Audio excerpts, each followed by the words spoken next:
Polícia! Polícia! Mãos ao alto! Por favor! Não se mexa! Polícia! Eu não fiz nada, por favor! Fique no chão! Mãos onde eu possa ver! Socorro, alguém me ajuda! Você levanta no susto. O coração dispara no peito, pesado, mãos na cabeça. Você obedece sem pensar, sem reagir, porque naquele instante não existe escolha. Sua respiração fica pesada, mas ainda controlada, treinada por anos, a mesma respiração que você usava lá embaixo, debaixo d'água no escuro. Mas agora é diferente. Agora não tem equipamento, não tem protocolo e, principalmente, não tem como subir. Não tem superfície. Só esse momento, fechando ao seu redor. Porque, no fundo, você sempre soube que esse dia ia chegar, mesmo quando tudo parecia sob controle, mesmo quando o dinheiro entrava fácil. Alguma parte de você sabia, mas para entender como tudo terminou assim, você precisa voltar, antes da polícia, antes da queda, antes de tudo começar. Capítulo 1. O Civil Invisível. Você passou 8 anos da sua vida mergulhando para a marinha. 8 anos treinando seu corpo e sua mente para funcionar em condições que a maioria não suportaria. Frio extremo, pressão constante, escuridão total. Você aprendeu a confiar no seu treinamento, a controlar cada respiração e, principalmente, a não entrar em pânico. Porque lá embaixo, pânico não é emoção, é erro. E erro embaixo d'água, não tem segunda chance, não tem pausa, não tem alguém para te salvar a tempo, é você ou nada. E por anos, você dominou isso, você era bom, muito bom no que fazia, mas ninguém te preparou para o que vinha depois. Quando o uniforme sai, quando a rotina acaba, quando você volta para a superfície e percebe algo simples e brutal ao mesmo tempo. O mundo lá fora não tem lugar para você. Tudo o que você sabe fazer não serve aqui. Você tem 27 anos. O corpo ainda responde. A mente ainda funciona rápido. Mas agora não tem missão, não tem ordem, não tem rotina. Só silêncio, um vazio estranho que você não sabe preencher. E quanto mais o tempo passa, mais esse vazio cresce. Você tenta se encaixar. Entrega currículo, explica sua experiência, mas as pessoas não entendem. Ou pior, não veem valor. Para elas, você não tem especialização útil, não tem diploma, não tem algo que se encaixe no mundo comum. E isso começa a pesar. Segurança privada paga pouco. Trabalho comum não faz sentido para você, nada encaixa e o tempo começa a cobrar. Cada dia sem resultado parece um passo para trás. Cada tentativa frustrada vai tirando um pouco da sua confiança. E você começa a perceber que talvez esteja ficando sem saída. Você olha o extrato, número baixo. Olha o aluguel, número alto. Olha a geladeira, quase vazia. O contraste é simples e cruel. E pela primeira vez em muito tempo, você sente algo diferente do medo, incerteza. E ela pesa mais do que qualquer mergulho.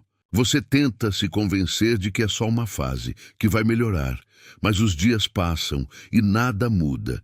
E no fundo, você sabe que não é só uma fase, é um problema real, porque você não sabe como sair disso e ninguém aparece para ajudar. Então você aceita qualquer coisa, qualquer trabalho, qualquer diária, sem pensar muito, sem escolher, só tentando manter as contas em dia. E é assim que você vai parar no porto, sem plano, sem expectativa, só mais um dia tentando sobreviver. O cheiro de sal bate forte, o som de metal ecoa, motores ao fundo vibram constante, tudo aquilo é familiar, de alguma forma, mas não é o mesmo ambiente que você conhecia. Aqui não tem missão, não tem estratégia, só trabalho pesado e gente tentando ganhar o dia. Você descarrega caminhão, peso constante, movimento repetitivo, cansaço acumulando rápido, nada técnico, nada desafiador, nada que use o que você realmente sabe fazer, e isso incomoda mais do que o esforço físico. Mas no meio da rotina, você começa a observar, sem perceber. Seu olhar muda, você analisa o ambiente, movimento, padrão, detalhe. coisa que você aprendeu ao longo dos anos, e isso começa a te puxar a atenção. Mas no meio da rotina, os navios chegam sempre à noite, gigantes, silenciosos, imponentes, como se dominassem o espaço ao redor. Você observa de longe a estrutura, o tamanho, a movimentação, e algo ali começa a chamar sua atenção de forma diferente. Containers sendo movidos sem parar, gente indo e vindo, operações rápidas, tudo sincronizado, tudo funcionando com precisão e, principalmente, tudo envolvendo muito dinheiro, mais do que qualquer pessoa ali vai ganhar trabalhando o mês inteiro. E é aí que você percebe. Ali tem muito dinheiro circulando, muito mais do que parece na superfície, muito mais do que aparece em qualquer contrato. E enquanto você observa tudo isso, alguém está observando você, em silêncio, esperando o momento certo para se aproximar. Capítulo 2. A proposta. Você está sentado numa mureta, o corpo cansado, a mente distante, comendo sem prestar atenção no gosto, só tentando passar o tempo até o próximo turno. O porto continua se movendo ao fundo, mas você está parado, preso nos próprios pensamentos, tentando entender como chegou até ali. O café já está frio, mas você continua segurando o copo como se aquilo ajudasse a manter o foco. A madrugada está silenciosa, e por um momento, tudo parece lento demais, até que alguém senta ao seu lado, sem pedir, sem avisar. Você percebe antes mesmo de olhar. A presença é diferente, calma demais, segura demais. Não parece alguém perdido ou só mais um trabalhador. Tem intenção ali, e isso chama sua atenção na mesma hora. Você vira o rosto devagar, observa o homem ao seu lado, postura relaxada, olhar firme. Ele não parece preocupado com nada ao redor. Ele não pergunta seu nome, não tenta se apresentar. Simplesmente começa a falar sobre você, sobre sua vida, sobre o seu passado na Marinha, detalhes demais, coisas que ele não deveria saber, e a cada palavra, sua atenção fica mais presa. Você não interrompe, não reage, só escuta, tentando entender de onde aquilo está vindo e, principalmente, o que ele quer com você. Então ele para, olha direto nos seus olhos e pergunta: você ainda desce no escuro? Pergunta fica no ar, pesada, direta demais. Não é algo que alguém perguntaria por acaso, e você sente isso na hora, mas mesmo assim fica em silêncio. Ele não se incomoda com sua falta de resposta. Pelo contrário, parece até esperar por isso, e continua falando como se já soubesse o que está passando pela sua cabeça.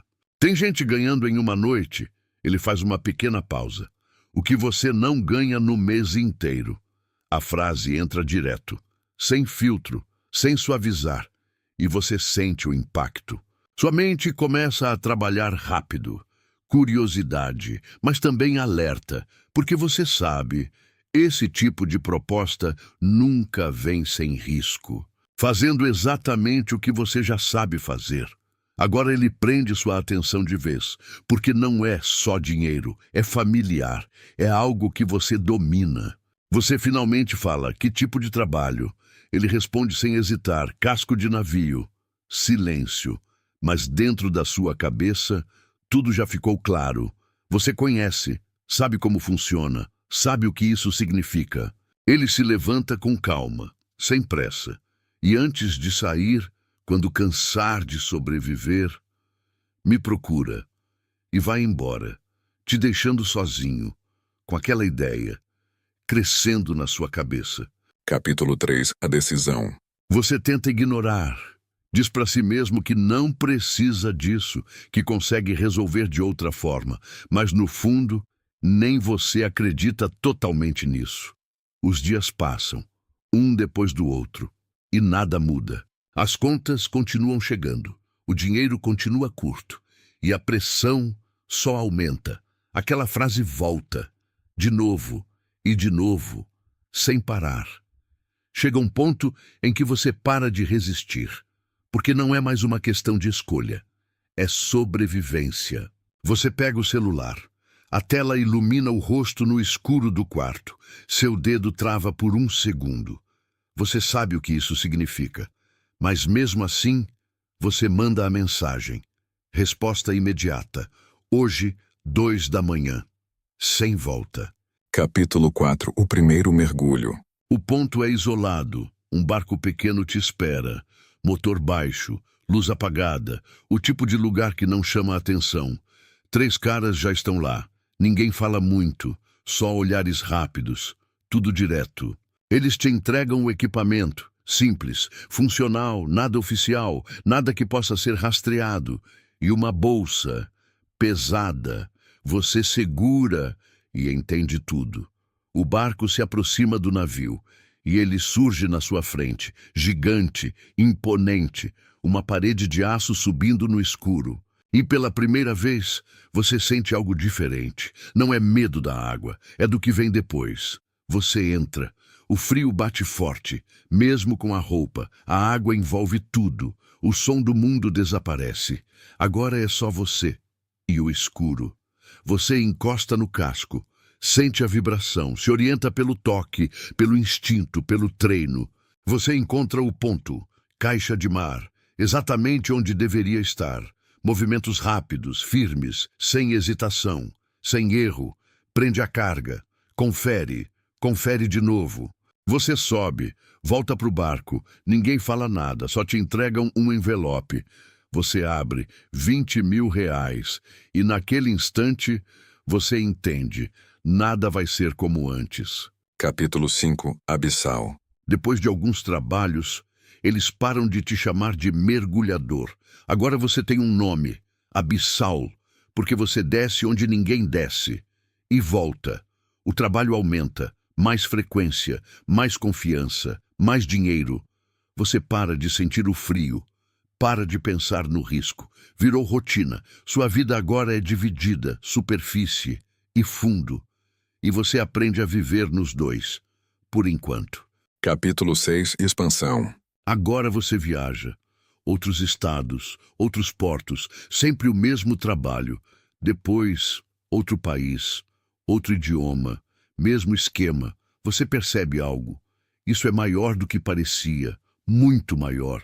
Você virou parte de uma engrenagem global e ela não para. Nunca para. Capítulo 7. A falha. Uma operação dá errado. Um novato entra em pânico. Tempo demais. Movimento errado. Luz aparece. Equipe de inspeção. A carga é encontrada. E o rastro começa. Direto até você. Capítulo 8. A queda. Dados cruzados. Monitoramento. Tudo apontando na sua direção. Mas você não sabe, acha que está tudo normal, até aquela madrugada. Porta arrombada, gritos, luz forte, você não reage, porque no fundo você sempre soube. O fim. Você tem 33 anos, está numa cela, sem água, sem casco, sem dinheiro, sem nome, só você. E o silêncio. E lá fora, um navio parte, um barco se aproxima, um mergulhador respira fundo e desce. O ciclo continua e sempre vai continuar.